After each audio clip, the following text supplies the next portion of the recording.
Well, gentlemen, we can talk this thing over. What is it you require of us? Well, we require that you get your goddamn ass up in them woods. All right, now, look.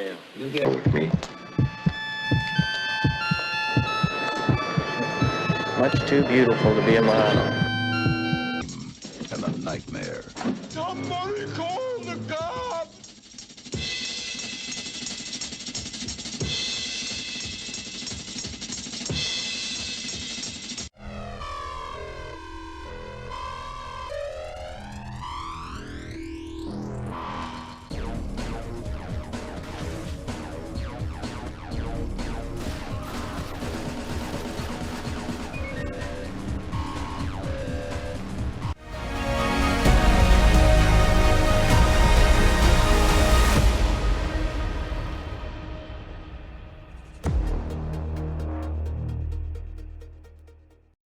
Now, a lot of people will tell you, not so many people talking about this.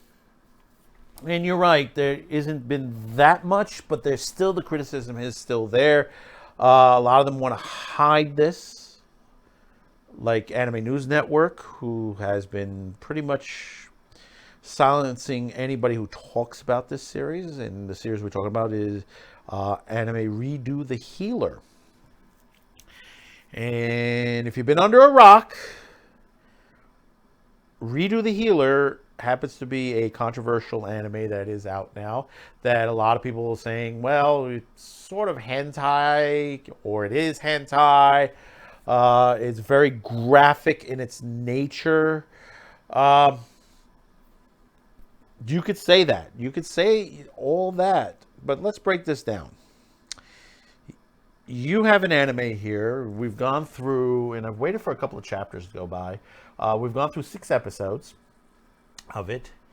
And the main basis is a story of revenge on the main character, who basically was taken in to be a healer. Now, you know, you played Dungeons and Dragons and stuff like that, and people hate the healer or the shield hero or stuff like that because they seem to be the weakest of the characters in a lot of this story lore and stuff like that. In the case of this particular healer, I think I may mispronounce how they say his name is Kiraru. I hope I don't know. Kiraru is his name.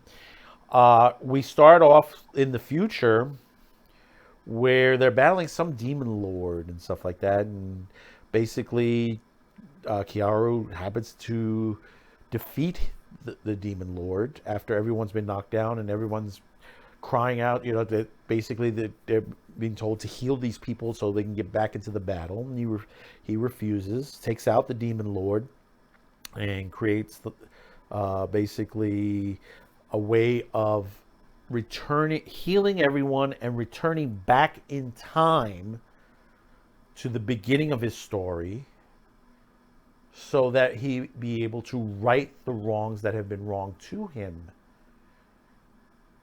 Because basically, because of his power, which hurts him to use it on anyone, he sees their pain and everything that's on there, and as an added onto it, he's able to gain their knowledge and power. In other words, the way that they're strengthened on there. And basically, he decides that he doesn't want to be a healer, so they jail him, torture him, rape him, they addict him to drugs. I mean, it is pretty, the scenes are brutal. If you're watching the censored version, High Dive they say it's uncensored, it's censored on there. And if you catch what's on YouTube, there are some uploads on YouTube.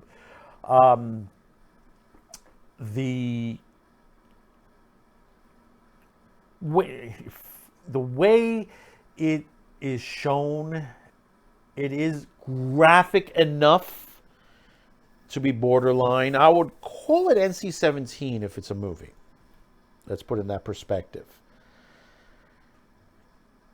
And when you see the episodes, like, for example, you know, from episode 1 with The Revenge Begins, and then the situation with Princess Flare, where basically he rapes her to get revenge, changes her identity, wipes her memory, changes her into another woman.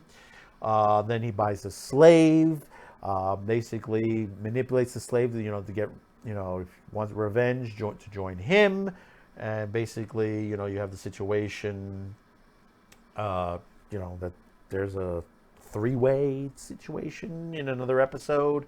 And, you have another character join in. The great sword fight in episode, I think that was episode 5. Really good sword fight on that. But, the way it ends out, he ends up manipulating her with some sort of Spanish fly. They go to bed. I mean, the arcs on this, there's a lot of sex in this. There is a lot of sex. But also there's a lot of flashbacks where you see when they're talking about specific characters in the episode who he's getting revenge with. Especially when you had just the last episode 6, where everyone told me about this. They warned me about this episode, and yeah, okay, it happened. Now, the main character that this happened to, I mean, Kiaru changed him into a woman and had his troops rape him while he set the place ablaze. That's basically revenge. He killed him the best way he thought it was. Now, is it right? Is this character right or wrong to the situation? That we have to wait to the end of the story.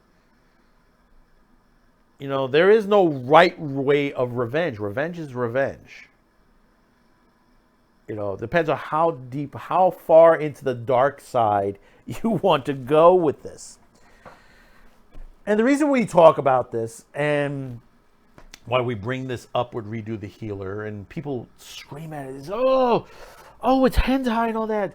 Now, understand this. Depending where you are in the world, many people define hentai in many various ways. Some people add the ecchi and some of the other classifications of anime into the hentai classification, which technically it's wrong.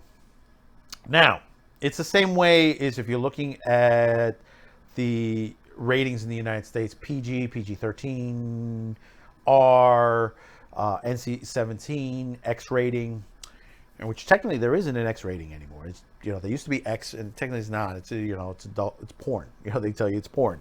They don't put X really on the porn anymore like it did back in the 70s. But when you look to the perspective, what is hentai? Hentai is adult-oriented material, which if you look at a hentai video, now look at the differences between something like high school D&D, high school DxD, versus something like La Blue Girl. You will see, and depending on which version you see, because Japan does censor some of its adult material, primarily when you see penetration, not to the point where they blur it.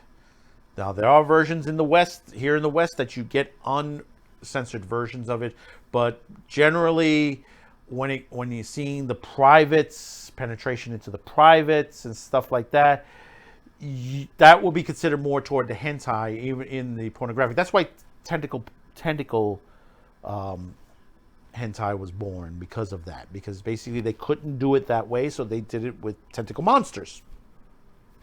Obviously, somebody got smart.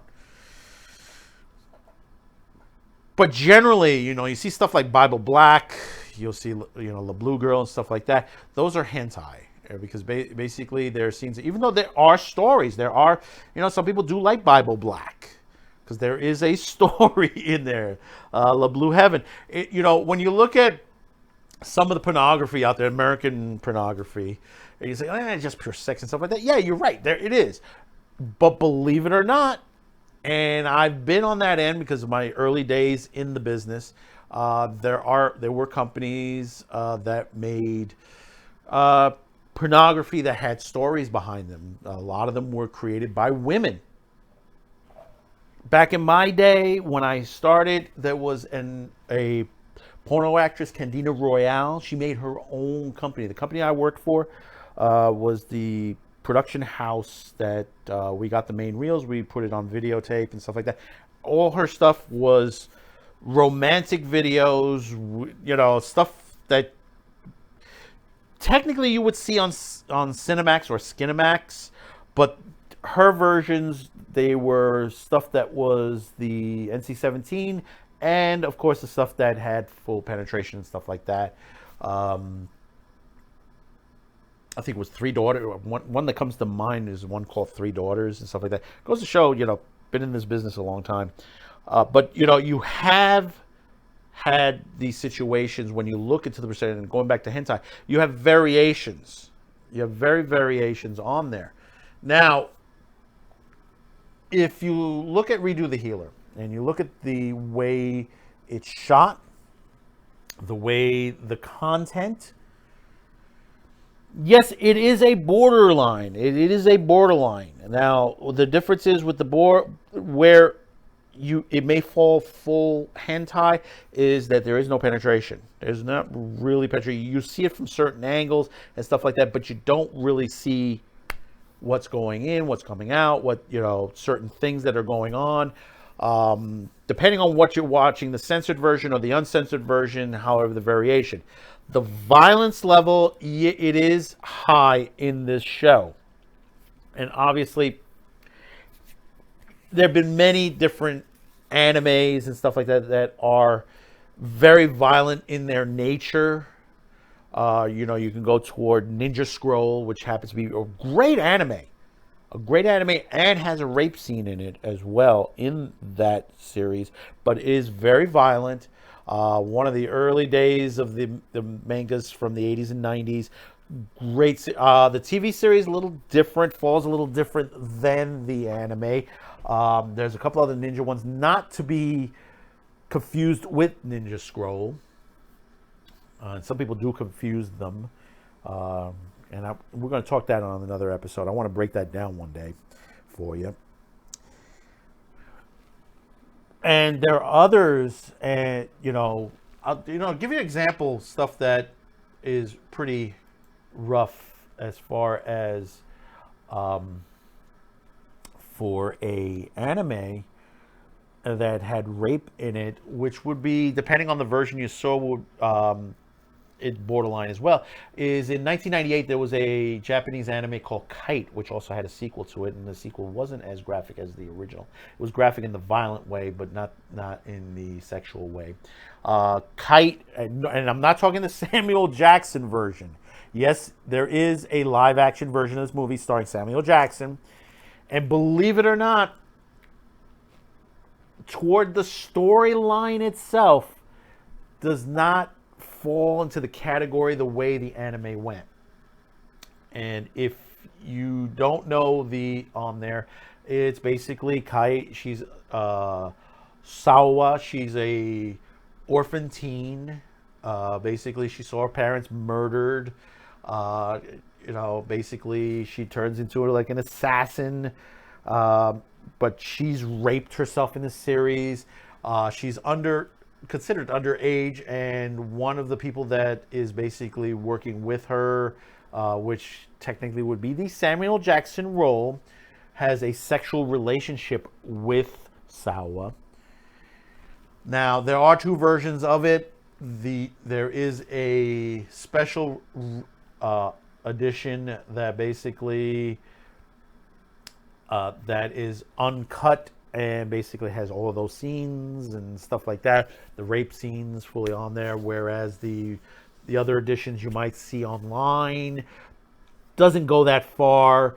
I haven't looked at all the editions online, so I want to get back to you on that as well. But nonetheless, there's rape that goes on with this, and this is 1998, and the same thing like with Ninja Scroll. You have a rape scene in Ninja Scroll, and basically, it's out there. It's been out there. People always hark back to Little Blue Girl. It's Blue Girl is more coarse toward hentai, but Kite is like borderline as well. And we can go down the list of a lot of anime, and we can discuss that on there. But it's not only anime. And you'll say, like, well, that's Japan and stuff like that. You don't get that over here, on stories and stuff like that. No, you're incorrect. There have been many movies.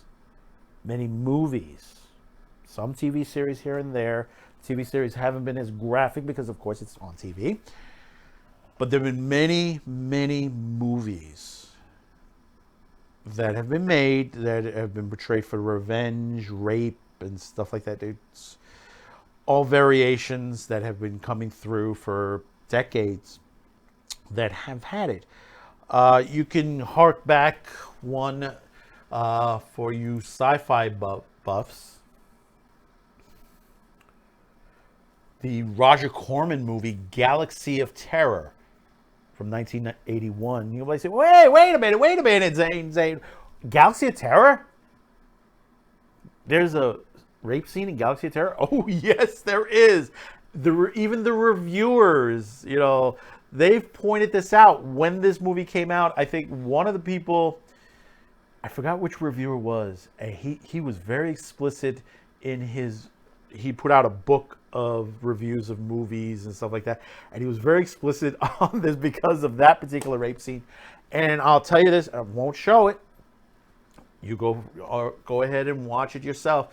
But basically, there is a scene. The basis of the movie, it's a planet where basically your fears are brought out. And one of the characters, her fear was she hated insects. She hated bugs. And what happened was her fear manifested a giant insect which basically tore her up, raped her to death in this movie. Now, whether she died because of the rape or she had a heart attack of the nature, you could say either way, but she was raped in the movie itself. Most people were like, oh, they were cringed on there, but basically, it was a movie. It was a decent movie for its time. Good premise.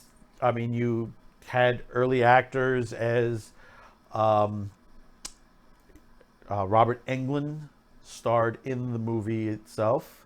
Eddie Albert, Ern Moran, Ray Walston, Sid Haig was also in the movie. I mean, it was a good cast, good horror flick. Not long on there. It's about an hour and 21 minutes, but it had a graphic rape scene in it.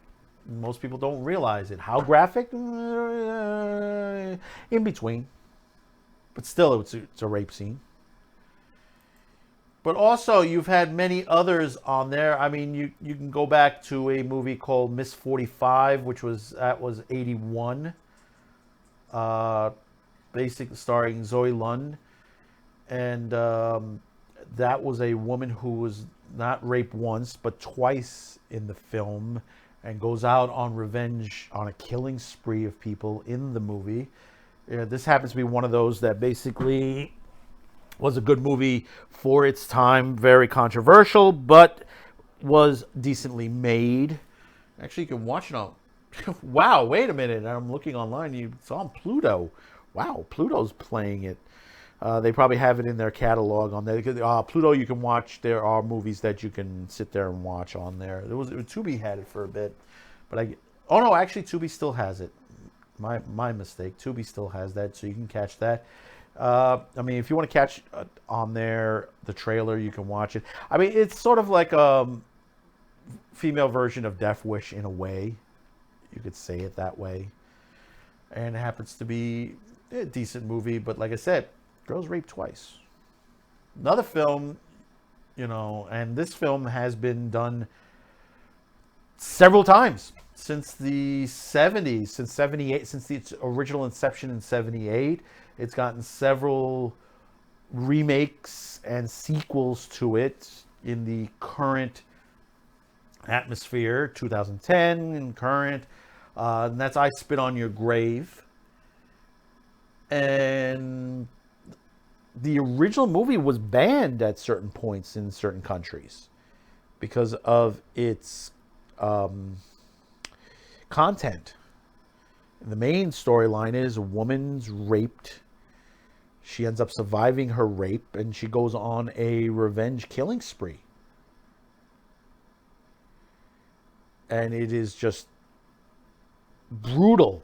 The 78 version is brutal on some of the scenes, and the newer version, yeah, you know, American horror films and stuff like that, stuff like this. That when you get to the 2000 era, the graphic nature is up on some on there. If you've seen some of the more graphic horror films, and I Spit on Your Grave happens to be one of those on there, which they also created unrated versions. It's the nature of the beast. You have these situations. Then there's another one which happens to be one of my favorites. It's a really good movie. This one you hear every once in a while. This is the one you tell around campfire tales. When you talk about movies and stuff like that. And it is a good cast. And let me tell you, it's Susan Hubley. If you've never seen Susan Hubley, she was in Escape from New York. She had a little piece in Escape from New York. Wings Hauser, that name on there. Gary Swanson. And the movie is called Vice Squad. And it's basically, it's about Vice Squad, prostitution and stuff like that. And what happens is the main premise is they're after a pimp by the name of Ramrod. It's trouble when the main villain is named Ramrod, and that's played by Wings Hauser. And they're after him because basically one of the characters in the movie, one of the prostitutes, is brutally murdered, almost raped in this. And we're talking about, okay, let's see how we can put this. Wings Hauser uses a wire hanger. Yes, that's right, Mommy Dearest. You hear her, no more wire hangers. He sort of fashions it, sort of a private part, and begins to sexually beat a woman in the movie. Now, is it explicit? Camera techniques on there, but you know what you're getting with the scene. And it is brutal in its way when you hear about this, and it's a murder. And you when you see the movie, it's like, wow, all in all, the movie, it is a very good movie. From '82, but that particular scene itself is just really graphic, and for its time, it's not majorly you call it torture. In the UK, that scene is cut out. The UK version of this movie, they literally cut it. They cut it out of the UK in the UK.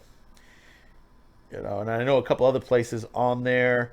There is a TV version, and basically the TV version they cut out those 4 minutes. It's about 4 minutes of torture. Some people say, hey, it's torture porn. And you see where I'm getting to with this when you talk about Redo the Healer. People yell at it, this is, nobody said that this series was for kids. Nobody said it on there. And you've had like I said, there are plenty of films throughout history that basically have been toward this revenge. Have they taken it up the notch? Yeah, sure they have. And you'll say to yourself, well, all of this has been violence against women. But Redo the Healer is violence against men. Okay, let's put it in this perspective. Now, I could throw you probably a couple films to that nature, but I'm going to throw you one of the biggest films directed by a major director, We're talking one of the big-time directors of the time period. And some of the best actors of, one of them, and an Oscar, I believe an Oscar winner, if I'm not mistaken, on there, for the movie Coming Home. That's Jon Voight, who's in the movie. Ned Beatty, Ronnie Cox, and the bandit himself, Burt Reynolds. Movie directed by one of the greats, John Boorman, who also directed one of the greatest King Arthur adaptations of all time, Excalibur. Great movie. Very great movie. Which had the very sexy Helen Mirren as Morgana. Yeah, Liam Neeson also in that movie. Nigel Terry. Patrick Stewart. Great movie also. But getting back to the original, what we want to discuss is the movie was called Deliverance. Now, back in my day, when you talked about Deliverance, you didn't want to really talk about Deliverance, because they always made that joke of because there's a scene, there's a, when they say when you go into the hillbilly hills or the mountains or the rivers, you got to be careful out there because of the hillbillies. This movie put that out there, and that's on there. But the main premise of the movie was basically they were going to dam this river. So a couple friends got together and they wanted to go on a canoeing before they shut it down. It's like the rapids and stuff like that. And what happened was they came across a couple of hillbillies, and one of the characters, Ned Beatty, gets raped. That's right, folks, raped by one of the hillbillies. It's the old joke of squeal like a pig. If you ever hear that joke, was squeal like a pig, this is the movie they got it from. Because Ned Beatty was getting raped. He was forced his clothes together, bend over on all fours, and made to be squealed like a pig in this film. And yeah, it's the only graphic part of the movie, other than what happens afterwards, the situations that happen, was the way they try to escape the river area to get back home, and the whole parameters with Ronnie Cox and Jon Voight in this. It is just amazing, when people criticize stuff like the Redo the Healer, but they don't realize is that for years there have been movies like this that have been, we can go into the sex points of heavy metal, Fritz the Cat, there's so many. There are some European stuff, cartoons, and there's some other stuff that they've done similar to what looks like Looney Tunes, done in an X-rated point of situation. And this has been around for years, but yet they pick on some of these things and saying, "Oh my God, we've never had something like this before." But yet it's been out there. Is Redo the Hero cringy? It depends on who you watch. Is it a good story? It is a standard revenge story, which happens to be very sexually explicit, sexually or explicitly violent, bloody. Yeah, from all perspectives. You may not agree to the direction that Redo the Healer character, Kiaru, what he's doing. But we have to see what direction it's going in. We haven't gotten to the end of this story. Now, most people will tell you, yeah, the manga is just really graphic. And yeah, okay. There are plenty of graphic mangas out there throughout. You can go through the listing. But this is just another story. Could it be portrayed less graphic? Yeah, he could have. Why would you? Why would you give something that's similar to what some films out there for revenge? Perfect example, Farrah Fawcett and the Burning Bed. If you've never heard that story about a woman that's been beaten by her husband and stuff like that, it's based on a story that she turns around, killing, not to give you the end of the movie, she kills her husband, freaking burning him in his bed. You know, those are made for TV. There's plenty of stuff on Lifetime, made for Lifetime TVs to this similar perception, the concepts and stuff like that. But they're not to the point where it's like, you know, okay, it happened, boom, boom, boom. You can also put a perspective that you could show a portion and you know that it's going in that direction. The same thing that happened in Goblin Slayer. When you look at Goblin Slayer, the rape scene's on there, and they said, oh my God, it's a rape scene in Goblin Slayer. It's like, did you watch the whole thing? Did you see actual penetration? Not really. You heard the screams, you saw where it was about to be mounted, and then that's it. Unless there's an uncut version that I haven't seen, but basically still, I don't think they would have gone that far. It was the same criticism that a great horror film, Texas Chainsaw Massacre, had back when it was out. People were freaking panning that movie. Said, oh my God, it's so bloody. Oh my God, on there. It wasn't. Yeah, there was some graphic scenes in there. But what Tobe Hooper did was he filmed it in a way it was brilliantly done for its time, that showed you that it was something was about to happen, but didn't really show you that it was going to happen. But you knew it was going to happen. When that guy got hit with the mallet and dragged in there, you knew he was in for it. But you didn't really see what he was in for. You saw later on, you know, the perspective of what happened in the aftermath, but you never got in between. But, you know, you've had other films that showed you what would happen. And then there are others that didn't. Blair Witch is another film that didn't show you what happened to everyone at the end, but you knew there was a witch. You knew what was going to happen. You saw that it was horrifying, and that was the end of the tale. You didn't see what happened. So you can have someone show you what is going to happen and what. This particular person that made this manga and the producers of the anime said, we're not going to be wimpy and not show you the way that this guy handled it. We're going to show you what he's done. Is it right? No, you could sit there and say, no, you're not going your revenge in a right direction. But you're starting to see inklings of the characters themselves, that he's changed, that, you know, they're feeling different now because he's changed them. He's made them into different people. And there's one point line that I get. Maybe it is the atmosphere of the kingdom that has made these people the way they are.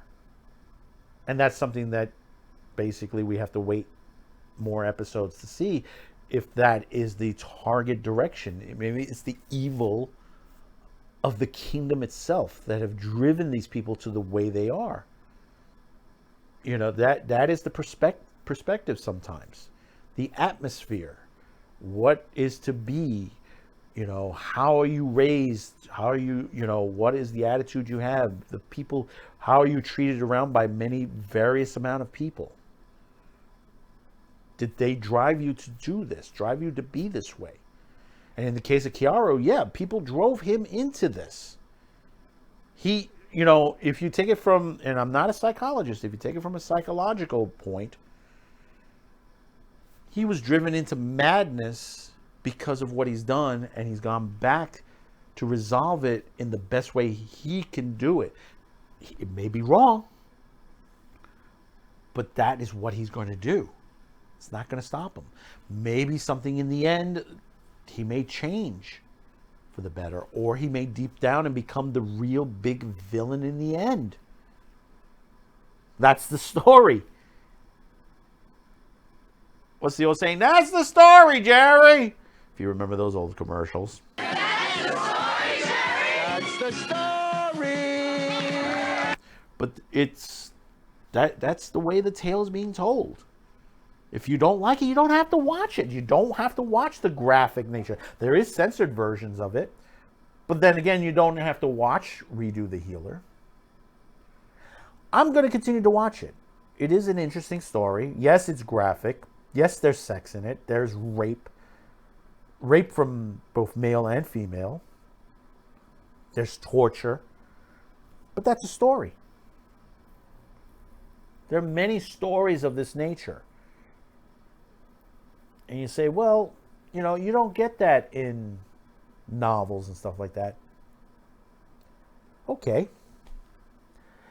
Here's a book I read when I was younger. Now, this book has been around, God. It was a bestseller in '74, believe it or not. I read this, believe it or not, in my youth, almost out of grammar into high school, because basically I saw it on a shelf, and yeah, you could say it shouldn't be reading at that time period, this kind of on there, but I was into horror at the time, and the genre, this was a horror, and it's still in print. You could get a print of it. Now, the hardbacks, they're expensive. They're about $90. You could probably get the soft cover under various covers. It's under Paperbacks from Hell. Between about $17 to about $30 you could find it. You could probably get it on eBay for that. You can get a used copy on there. You can probably get a Kindle version of it as well.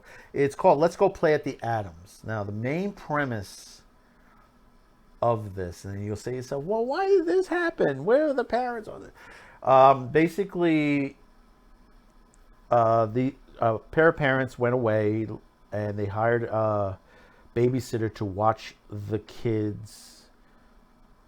And basically what happens...